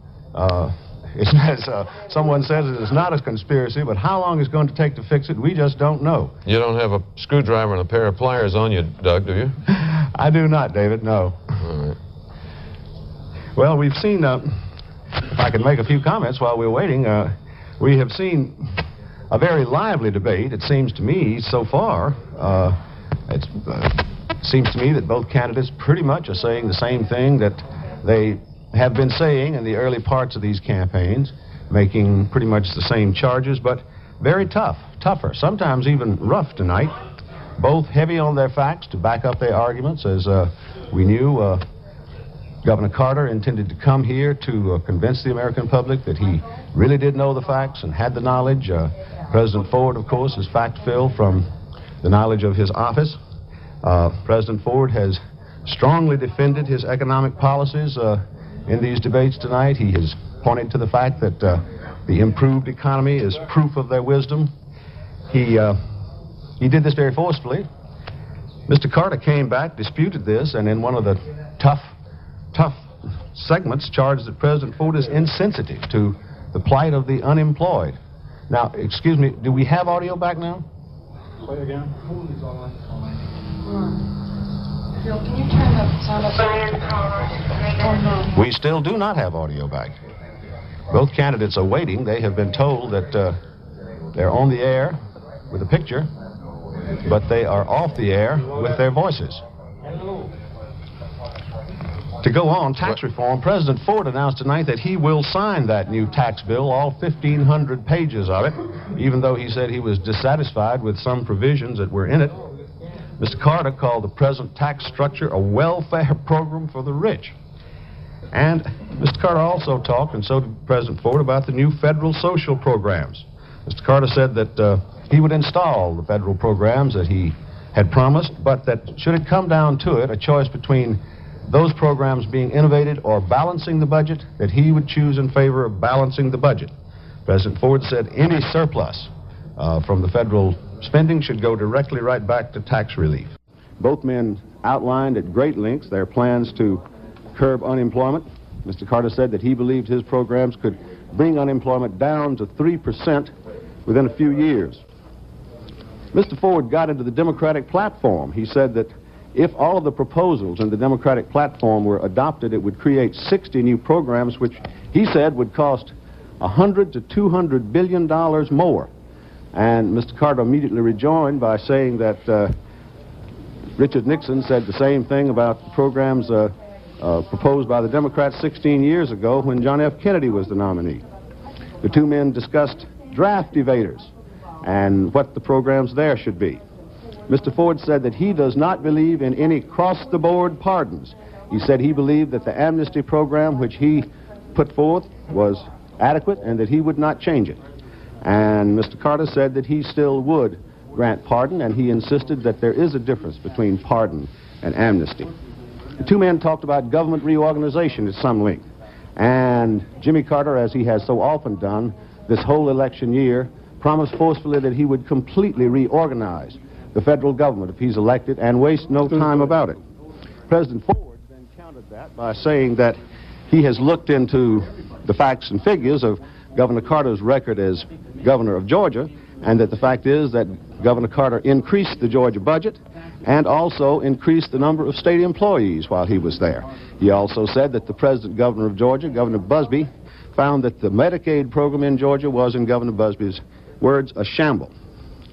As far as the Democratic Congress is concerned, President Ford, a Republican president, charged that the Democratic Congress had not really been working with him. Jimmy Carter said other Republican presidents have found it feasible and possible to work with Democratic Congresses. He pointed out that President Eisenhower had done this, and he said that Richard Nixon, he said for all of his faults, I can't remember the exact words, was a strong leader and managed to work with a Democratic Congress and impose far fewer vetoes than President Ford had imposed. And then he got very tough with, momentarily, with President Ford. He said, I'm not a member of Congress. He said, the Democratic Congress is not under my control. And so he said, if you're going to blame me for that, you can blame me for, I'll blame you for Watergate also. We have here, just stepped out, Ronald Nessen, who is the presidential press secretary. He's talking now, so we'll listen in. What's going on in there? I don't know any more about it than you do, Doug. I guess they were down to the last few minutes, and the sound suddenly cut out, but I don't know what the explanation is. And so what happens now? Will the debates continue, or? I don't know. We were listening upstairs on the monitor, and Ed Newman wasn't quite clear what was going to happen either. You have no contingency plan, obviously, for such a thing to happen. I think you're supposed to be the one with the contingency plan. We don't know what happened, and I guess the president will wait and let those putting on the debates decide what to do. Well, you're sitting in there with some members of the president's administration, the Secretary of Transportation Coleman, Ambassador to the United Nations Scranton, you yourself, Mr. Hartman, the speechwriter. What's your impression? How do you think your guys doing so far? Well, we think we talked. We had a little time to talk after the sound went off, and we sort of polled each other. And everybody came to the same conclusion, and that is that it was a clear-cut victory for the president. Well, I don't think anybody would be surprised to hear, being partisan, you're saying that. Is this debate tougher, in your opinion, than you thought it would be? Some pretty tough exchanges in there, it seems to us. Well, I thought the president came across, though. I agree the questions were tough, and the reporters were well prepared and had done a lot of research. But I think the president came across, to us watching anyhow, as being in command of the situation, in control. It seemed to me he had the opportunity through the tough questions to demonstrate experience, his background, his knowledge, and his ability. Well, the same thing, I think, also could be said for Governor Carter. At least he was spouting a lot of facts and figures. We haven't had all of these debates yet, Mr. Nessen. At least we haven't had the completion of this one. How much time did we get cut out on? 12, 15 minutes. Do you think that some provision could be made for the viewing public to hear what's over, what was left out? Well, the president said from the very beginning, Doug, and the reason that he wanted to do the debates in the first place, and the reason he wanted them to be done at great length, 90 minutes at a minimum, was because he felt the time was needed to explore issues in depth. And I think they were explored in depth tonight. Thank you very much. This is Press Secretary Ronald Nessen. Now, over just on the other side, to the left, is a man who I think will say that he thinks that Jimmy Carter was as clear a winner as Mr. Nessen thinks Mr. Ford was, and that is the Democratic Party Chairman, Robert Strauss, who is already talking, so let's listen into what he's saying. I think it was a good night for the American people, a great night for Jimmy Carter. Did you think that either man looked particularly nervous or ill at ease? No, I didn't think either one of them looked nervous or ill at ease. I thought this. They both handled their questions well. Just trying to get you in our picture, too. I think that they both handled the questions well. As I said, I thought the president looked programmed. I thought Governor Carter looked, on the contrary, he looked responsive, and they both fielded questions well. And I think Governor Carter clearly demonstrated what he wanted to demonstrate, an ability to deal with issues facing this country. Thank you very much. Thank you. You calling winners and losers, Robert Strauss? You're obviously saying that you think Jimmy Carter won this debate. Well, I said this. I thought there were two winners. I think the American public won because they got a chance to see this debate and see these two men. I also think they both handled their questions well. I think Governor Carter... I understand we're back with the debate. Excuse me, Robert Strauss. Now let's go back to the auditorium for President Ford and Mr. Carter. Tell them to hurry up. We're going to win the next one also, Bob. Thank you for your kind words. Thank you for your kind words.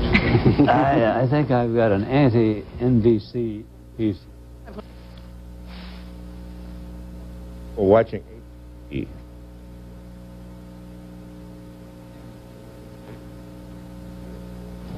Well, we thought we had it, but we don't. We still don't know what's wrong nor where. We hoped we'd have it back by now, but we don't. Nor do I know if they will continue the debates long enough to make up for the lost time. So this will be, we will all learn whatever we learn together. I don't know anything. The President and Mr. Carter.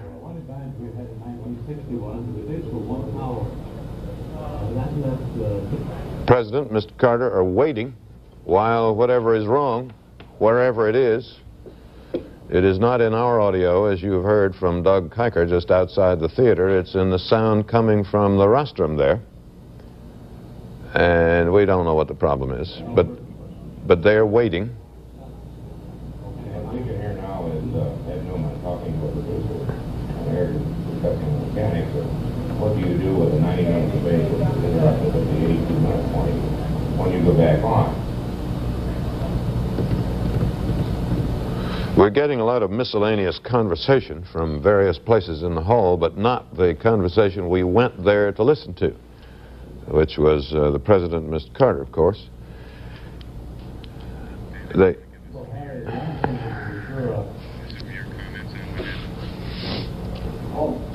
It was, as you've heard, a pretty lively debate, each one landing a few blows on the other, though I don't think anyone was permanently disabled, politically speaking. Much of the argument was about what new programs might be put into effect in the federal establishment in the next term, presidential term, 4 years, what they will cost and how they're going to be paid for, who's going to do the tax paying in the next 4 years, whether the rich are going to pay it all, the middle class is going to pay it all, or if not them, who? It is, I must say, without offering any opinion about winners and losers, I must say that question was not fully answered. Perhaps some of the audience might be left unsatisfied on that score. On the one question that was dealt with very firmly and decisively and clearly was that of evaders and deserters, draft evaders and military deserters. Mr. Ford thought the government should not go any further than it has already gone in his administration, whereas Carter thinks it should. His point was that if Nixon could be pardoned, then why not the evaders? Ford said he gave them a chance to work their way back into American society. Some accepted, and some didn't. Doug Kiker is outside the theater and can still be heard from, though the participants inside cannot. Doug? Yes, David, we are here with Jim Baker, who is President Ford's national campaign manager. Mr. Baker, let me ask you this. Did things go pretty well according to game plan tonight? Tell us how the president prepared for this. How hard did he study? And was he nervous when he went up there? I would be, talking to 120 million people, or however many. I last talked to the president last night, Doug, and he was not nervous at all. He was quite relaxed. He was self-assured, and from looking at him when he first went on the stage, it would be my judgment that he was quite relaxed and quite confident and quite self-assured. Any surprises tonight? No surprises, no. I think the president did an excellent job. I think he was in command. He was decisive, and more than anything else, Doug, I think he answered the questions. He was specific. They asked him for specifics. He gave them specifics. Again, tell us about the preparation. Did President Ford sit back and have people bounce questions to him in a sort of a game plan way? There was some of that, yes. But he studied. He worked hard. He worked on his preparation, and he was well prepared. But sure, there was some of that. And in the preparation, were the questions that you tried to brainstorm? Did any of them really come up? There were some that I think we anticipated very well. Yes. What do you think President Ford? Jimmy Carter, of course, is ahead in the polls. But what do you think President Ford got out of agreeing to debate? After all, he is the incumbent with all the powers of office, and Jimmy Carter wasn't all that well known. Well, that's very true. But Jimmy Carter was not all that well known, and his positions on the issues were even less well known, Doug. And that's one of the major reasons that we wanted this debate, was so that Governor Carter would have to take some positions on the issues. And the president's positions are well known. Well, now we have a man over here, Jody Powell, and I'm going to come in with you, Leslie, if you don't mind. Jody, come over. You can do us both, okay? Well, whatever. This is Jimmy Carter's press secretary, Jody Powell, who's about to go on the air with CBS. But since we're here in this thing all together, I'll ask you, how do you think your man did tonight? Well, I think the real winner tonight was American people. They heard a good discussion. But I thought Governor Carter was very impressive. He demonstrated a clear command of the issues, of the facts, and the specifics that were involved in this discussion. And I guess if in the debate between President Ford and the Democratic Congress, since the Congress wasn't there, President Ford won.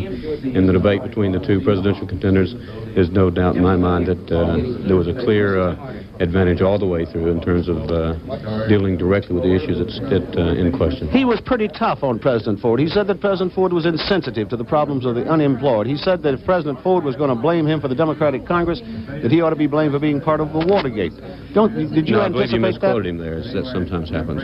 He said that if the unjust charge was made that he was responsible for all the actions of the Democratic Congress, which he'd never been a part of, then perhaps it would be, I think with a bit of tongue-in-cheek, appropriate to ask President Ford to accept responsibility for the previous administration. He did not at all say that he was part of Watergate. How do you think these debates compared to 1960? Do you think they were as interesting or as decisive? There is no way in the world that I could compare. From my point of view, these debates to 1960, I was a junior in high school when those Kennedy-Nixon debates took before. As a matter of fact, there's some question about how decisive those debates were then. I don't think elections are decided on one night. It would suit me fine if the election were decided on this night, however. Could you just give us a real quick assessment of how your candidate did? I thought he did very well. He showed a tremendous command of the specifics of the details of the federal government. I think he made his points directly. The comparison between the Republican rhetoric and their record in the White House came through very directly, so I'm very happy. Thank you very much. Mr. Powell, we've asked Mr. Nesson. He says he doesn't know what went on. Do you know why the mics went on? I don't, but I'd certainly like to know. This, of course, took place right in the middle of Governor Carter's rebuttal, and I'd certainly like to know. I assume it was a technical problem that sometimes happens. I ask that because it's been my experience in a situation like this that there's always a theory held by a lot of people that, oh, there was a conspiracy to cut him off. We have no proof of that. It was just simply a technical foul-up as far as we can determine. Isn't it correct? Not only do you have no proof, but nobody's brought up the subject that I know of, have they? Not as far as I know. Now, tell me this. I think, I think perhaps it shows that everybody makes mistakes every now and then. Even the networks. That's right. Let me ask you this. I wouldn't bet you to criticize the networks, of course, because... How much consultation did you have and other senior members of the Carter staff have with Jimmy Carter in preparation for these debates? Was he anxious about it? How much rest did he get tonight? Was he nervous and apprehensive as he come in? I know you're going to say he was cool as a cucumber. Okay. But tell us a little bit about what he did. What did he do the hour before he came here? I don't know. He and Mrs. Carter were together for 4 or 5 hours this afternoon. I didn't bother him, and neither did anybody else, so far as I know. He's had 2 or 3 days of rest. I suppose the best way to judge whether he was cool as a cucumber or not was by his performance tonight. And I thought he handled himself very well, obviously, as I would.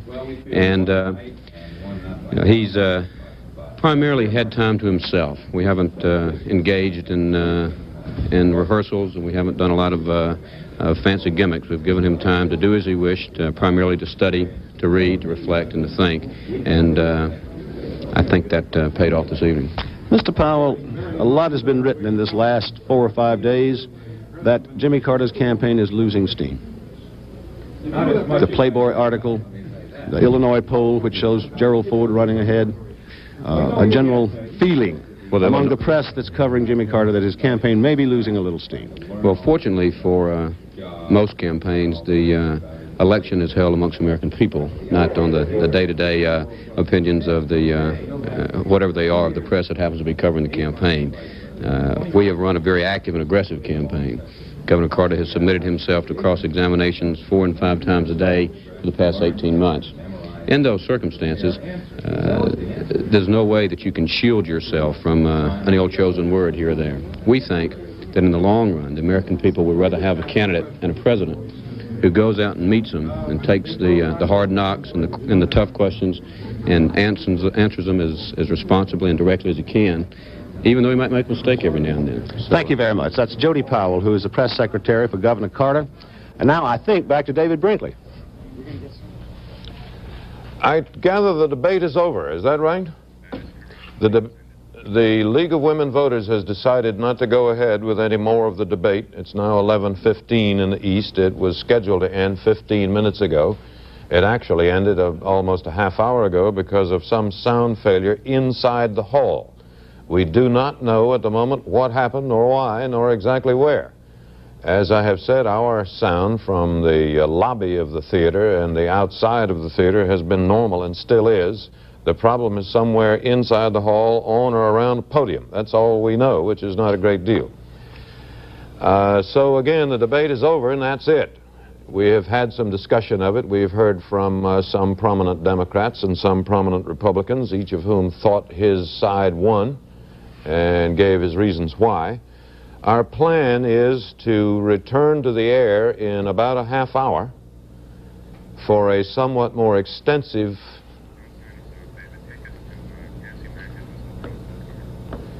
We'll be back later, and in the meantime, Catherine Mackin is talking to Mrs. Carter. Catherine?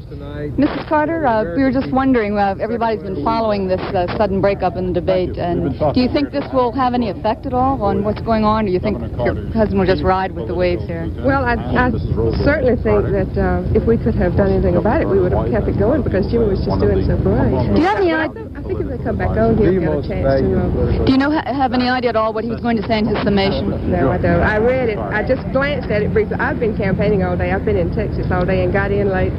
And I looked at it, glanced at it, but I don't know. He'd have to tell you that. Mm-hmm. While you've been campaigning, have you noticed whether or not the interview in Playboy magazine is having any effect on your husband's campaign? No, I think people are putting that in perspective. You haven't heard anything about it tonight and this afternoon, and it was just such a complete distortion of what Jimmy said, completely out of context. And I think everybody in the country is going to read it because there's been so much publicity about it. And when they do, they will see that Jimmy was talking about his Christian religion to people that did not understand what Christianity is. And it's a very good article if you read it. Now, when you were speaking with Mrs. Johnson this afternoon, did you iron things out with her for what your husband said about President Johnson in the article? I had a very good visit with Mrs. Johnson. She met me when I flew into San Antonio yesterday, and then she received me at the library, had a reception for me at the library in Austin today. It was very pleasant. All right, thank you very much, Mrs. Jimmy Carter. Now back to David. Could we ask? Well, we are told the debate has ended, but on the other hand, President Ford and Governor Carter are still there on the rostrum waiting. All we know about the breakdown in the sound is that it's somewhere between the microphones you see clipped to their neckties and the network truck outside the hall. Beyond that, I can't go because I don't know. I don't think anyone knows at the moment. If anyone did, he'd fix it. We don't know whether they... I keep telling you what I don't know, which is a great deal. We don't know if they're going to continue the debate and wait for the sound to be fixed. Ed Newman is saying something no doubt interesting, but I haven't the faintest idea what it is because I can't hear him. Failure in the debate, failure in the broadcasting of the debate. It occurred 27 minutes ago. The fault has been dealt with, and we want to thank President Ford and Governor Carter for being so patient and understanding while this delay went on. We very much regret the technical failure that lost the sound as it was leaving this theater. It occurred during Governor Carter's response to what would have been and what was the last question put to the candidates. That question went to President Ford. It dealt with the control of government intelligence agencies. Governor Carter was making his response and had very nearly finished it. He will conclude that response now, after which President Ford and Governor Carter will make their closing statements. Governor?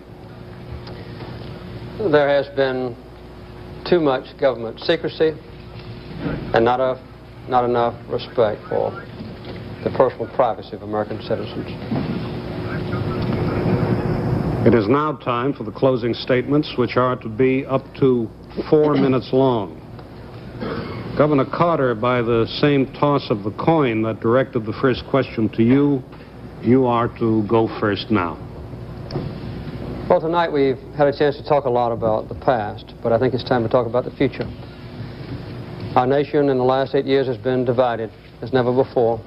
It's a time for unity. It's a time to draw ourselves together, to have a president and a Congress that can work together with mutual respect for a change, cooperating for a change, in the open for a change, so that people can understand their own government. It's time for government, industry, labor, manufacturing, agriculture, education, other entities in our society to cooperate. And it's a time for government to understand and to cooperate with our people. For a long time, our American citizens have been excluded, sometimes misled, sometimes have been lied to. This is not compatible with the purpose of our nation. I believe in our country. It needs to be competent. The government needs to be well managed, efficient, economical.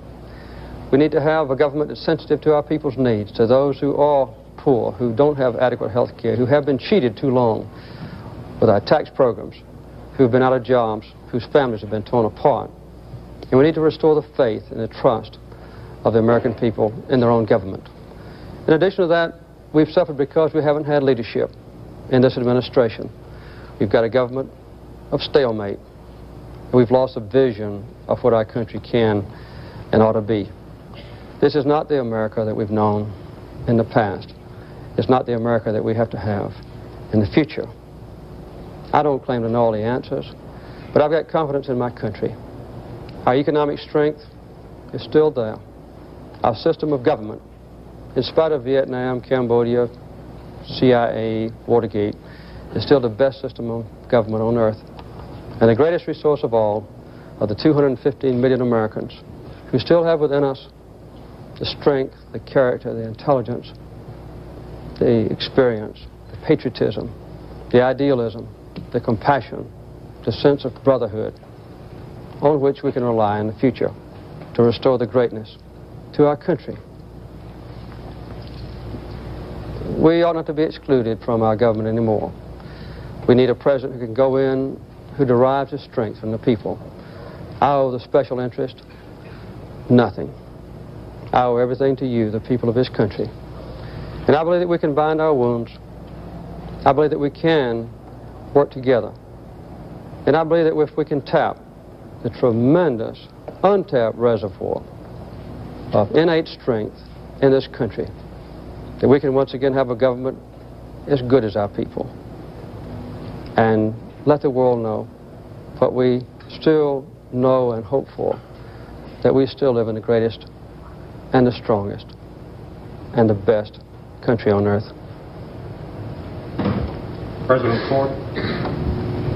On November 2nd, all of you will make a very, very important decision.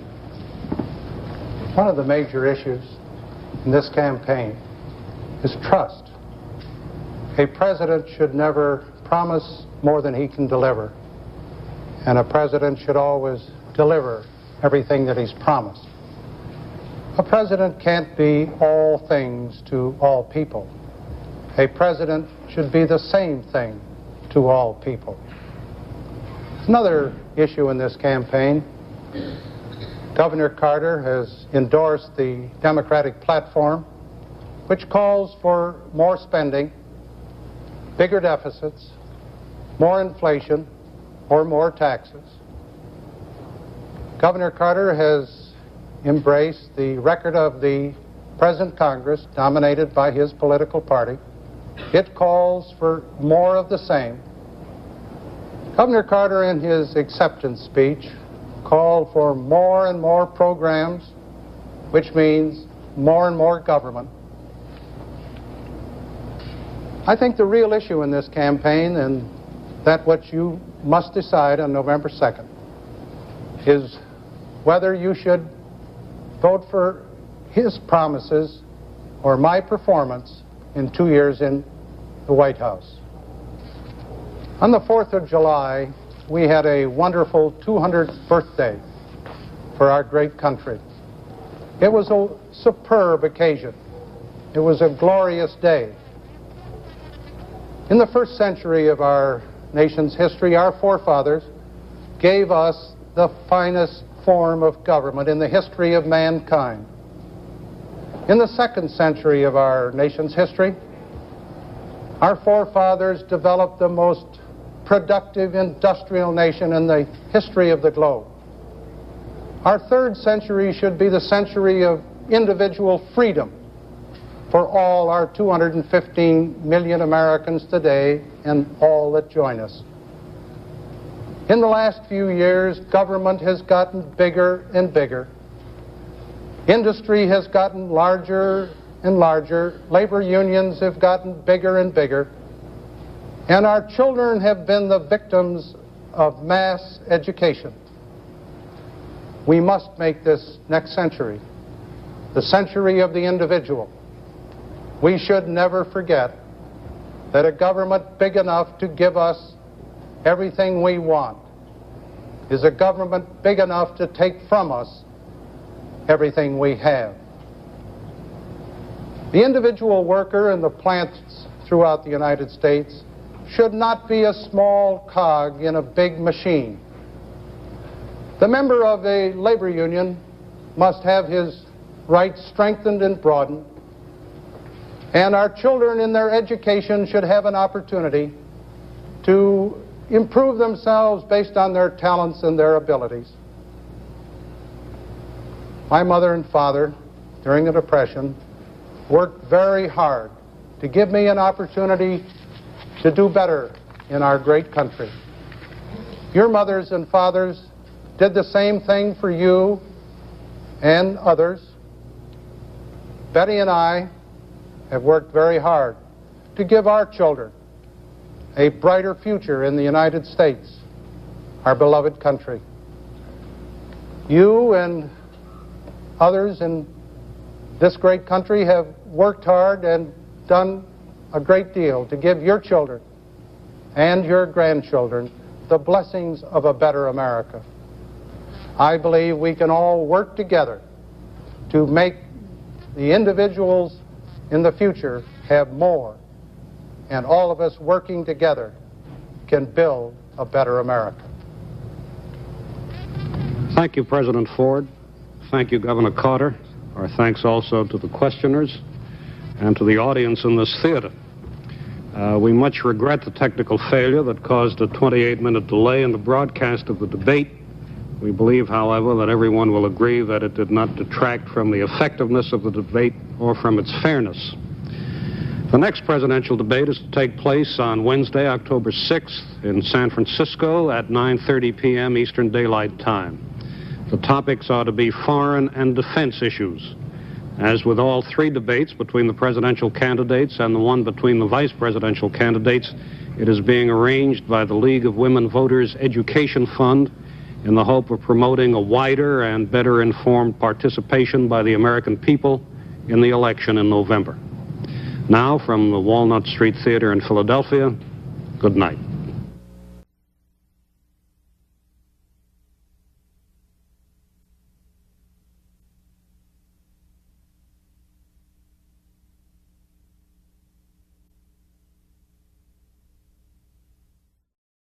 Saturday, September 24th, join American History TV here on C-SPAN 3.